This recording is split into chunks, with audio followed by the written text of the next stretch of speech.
سلامونه ملګرو، زموږ د هیواد نیوز چینل ته ښه راغلاست. د افغانستان او پاکستان په دوحه کې د قطر او ترکیه په منځګړیتوب سره د وروستۍ جګړې پر دایمي اوربند موافقه کړې ده. د دې موافقې د دار تعقیب لپاره به نورې تعقیبي ناستې هم کیږي چې یوه به یې د اکتوبر پر 15مه نیټه په ترکیه کې کیږي. پاکستان د لومړي ځل لپاره په رسمي توګه ومنله چې د افغانستان خاورې، ارضي تمامیت او خپلواکي ته به درناوی کوي. هغه څه چې پاکستان یې د کلونو راهیسې د منلو هوډ نه درلودی، اوس یې په مذاکراتي میز کې په رسمي ډول سره پر همدې کرښې امضا وکړله. نور معلومات لا تر اوسه نه دي څرګند شوي چې نور پر کومو موضوعاتو باندې وکړه شوې ده. دا به په نږدې وخت کې موږ او تاسو ته معلومه شي.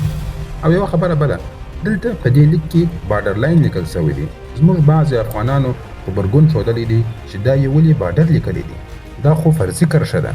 نو ملګرو، موږ او تاسو افغانان دا بارډر نه منو، نه مو منلی دی، نه به یې هېڅکله ومنو.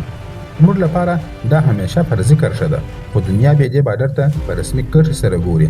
نو هغوی مجبور دي چې بارډر به په لیک کې لیکي، ځکه چې دلته سیمه خاردار شته، د دواړو هیوادونو ترمنځ پوستې شته، د دواړو هیوادونو ساتونکي هم دلته شته، د دواړو هیوادونو خپل حد معلوم دی، دواړو هیوادونه په وار سره خپل پر سړکانو باندې ګزمې کوي پر همدې بارډر باندې. نو د دنیا په سترګو کې او د دنیا په قانون کې کم چې دی دا ځای ته ګوري، هغه مجبور دي چې بارډر ورته ووایي. نو په بارډر لیکلو سره نه دا خاوره د دوی کېږي د همیش لپاره، او نه هم زموږ لاسته راځي د اوس لپاره. دا چې یو وخت راغلی بیا چې بیخي پر ځعین کرښه هم وي، لا بیا هم موږ له منځه څخه وړو، مګر د اوس لپاره باید آرام واوسو. دا خو د نورو دنیا لیکنې دي، پر دې باید موږ دومره سره ونه ګرځوو. بل خوا خواجه آصف ویلي دي په کال 2021 کال کې د طالبانو د واکمنۍ راهیسې په پاکستان کې د سولې راوستلو او له افغانستان څخه د نفوذ د مخنیوي لپاره زموږ د حکومت د هڅو یوه مفصله کتنه.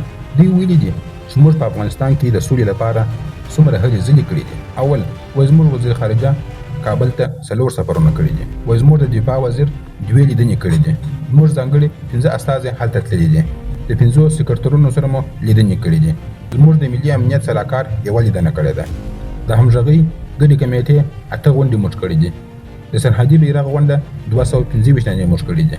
دا دوی خپل صفتونه بیانوي او وایي چې موږ د افغانستان د امنیت او سولې لپاره څومره هلې ځلې کړي دي. خو زموږ جواب خواجه آصف ته دغه دی، هغه لیست چې زموږ سره پروت دی هغه خو بیا بیخي بله سورنا وایي. د 2001 څخه تر 2020 پورې 80,000 پروازونه ستا له خاورې څخه د امریکایانو په واسطه سره پر افغانستان باندې حملې شوي دي. د افغانستان د سفیر په شمول سره 900 افغانان د ډالرو په مقابل کې پر امریکایانو خرڅ کړل شوي دي. د استاد یاسر او ملا عبید الله په شمول 3000 افغانان په زندانونو کې شهیدان شوي دي.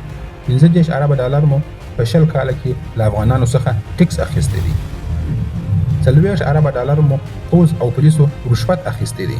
400 ارب ډالر مو زموږ اسلحې د کباړ په بیه اخیستی دي. 400 جنگي تیارې مو کباړ کړي دي. 4,000 دانې ټانګونه مو ویجاړ کړي دي. 2,000 ارب ډالر مو زموږ اقتصاد شاته غورځولی دی. 2 میلیونه انسانان مو راته وژلي دي. یتیمان او کونډې دا خو له حساب سوی نه دي. 15 میلیونه مو مهاجر کړل.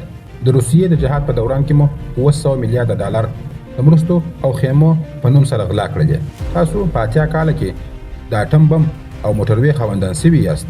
د امریکایي اشغال په دوران کې مو یوازې د رهداري او بارډر منجمنټ په 80 میلیارډ ډالر واخیستي. اصلي ګټه خو پاکستان کړې ده. دا چې دوی ته ولې دومره خپل ځانونه صفا مسلمانان ښکاري، دا نو تاسو په کمنټ کې راته ولیکئ. ویډیو لایک او شیر کړئ او زموږ یوټیوب چینل نوی دی ملګرو، ستاسو مرستې ته اړتیا لرو.